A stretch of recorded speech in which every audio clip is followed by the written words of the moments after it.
大家好，又係我 Big Boy 啊！最近咧 Netflix 咧就好興一套叫《黑白大廚嘅 Cooking Show》，唔知你又有冇睇咧？咁喺第二集咧入邊就有一個小胖胖嘅廚師啦，咁佢整咗一碟蒜油意粉喎。咁呢蒜油意粉咧就經過一個3星米芝蓮嘅大廚試完之後咧，哇！覺得好好味，然後俾佢順利晉級啦。咁睇到呢一幕咧，就令到我諗起啊，我喺餐廳咧試過有一次咧整 staff meal 俾員工喎，大概30人左右。咁咧我嗰次咧就整咗一個蒜油嘅意粉啦，個個都話哇正啊，好食啊咁樣。咁個蒜油意粉我究竟係點整嘅咧？咁我哋餐廳咧成日都會去焗一啲蒜頭嘅，咁咧就係 for 配嗰個牛扒啦。咁呢個蒜頭咧，我哋咧就會將佢切咗個頭佢啦，然之後咧就淋啲橄欖油喺面啦，跟住咧就封死佢，然之後咧就擺入焗爐嗰度145度焗佢2個零鐘左右。咁通常咧我哋一整咧就會整5、6盤噶啦。咁因為嗰次要整 staff meal 啦，所以咧我就整咗8盤。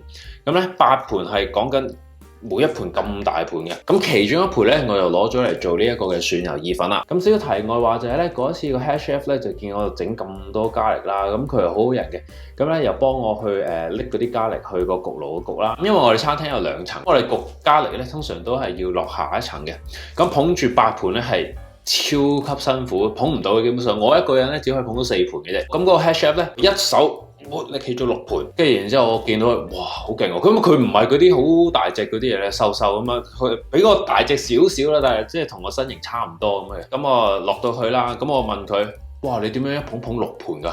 跟住然之後咧，佢滿面鬍鬚嘅，唔係好睇到佢嘴講咩，咁佢就話I have a big dick。OK， 我作為一個亞洲人，咁我唯有 OK 即刻收皮咯。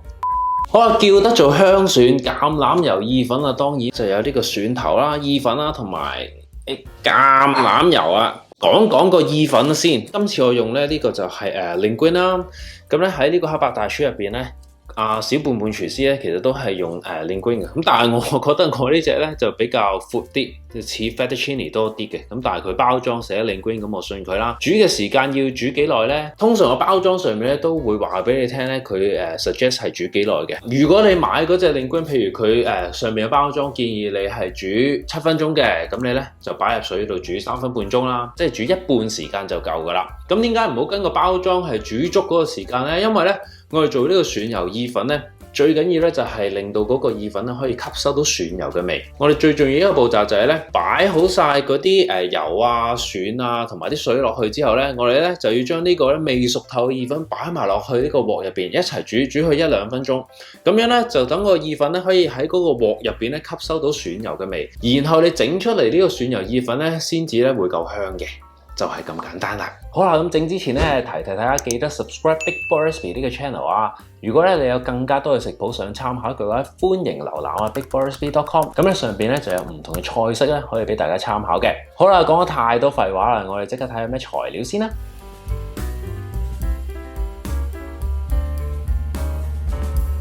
首先我哋做咗個烤蒜頭先啊。我哋預熱焗爐去到180度。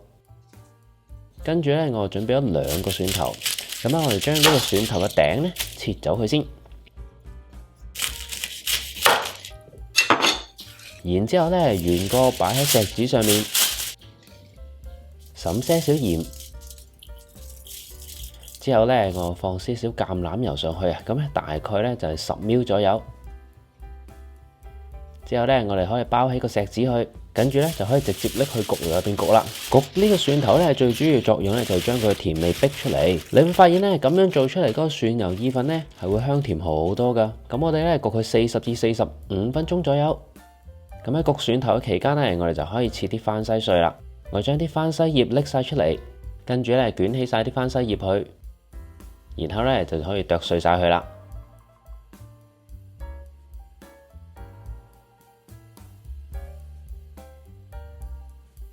好啦，我個蒜頭已經焗咗45分鐘啦，睇睇佢先。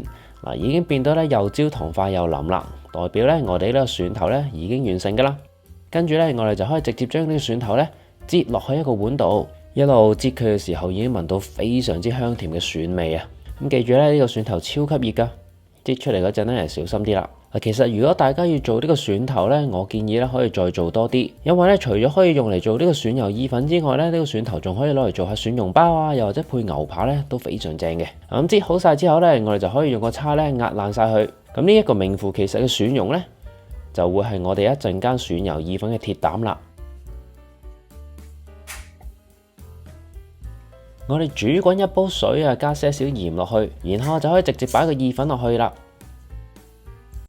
咁將啲意粉浸晒落水，然後根據包裝嘅指示煮一半嘅時間。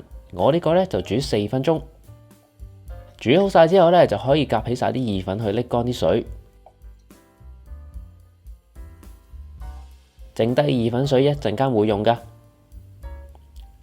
跟住呢，將意粉擺喺焗盤上邊，加入10毫升橄欖油，撈勻個橄欖油之後就可以攤平佢啦。咁呢就可以避免嗰啲意粉呢局部過熟。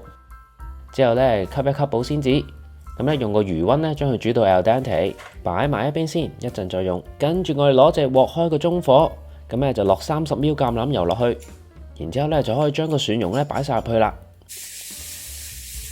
跟住呢捽一捽散個蒜蓉去，然後就可以直接加我哋嘅意粉水啦。咁呢度我加150ml， 跟住呢捽散晒嗰啲蒜蓉去，等個蒜蓉呢完全融入去嗰個水同油度，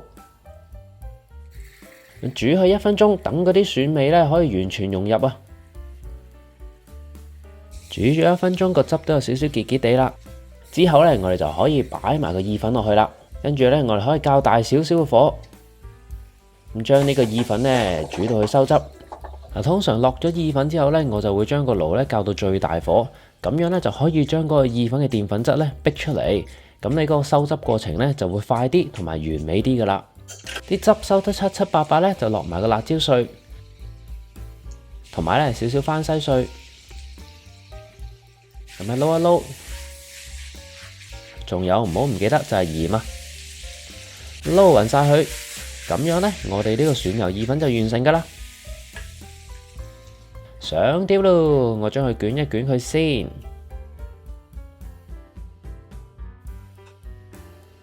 之後呢，個鑊入邊如果有啲汁剩嘅話呢，都可以擺埋上去個意粉度。最後呢，磨少少芝士上去，同埋呢加多些少番西碎，等佢靚啲。我哋嘅蒜油意粉完成咯。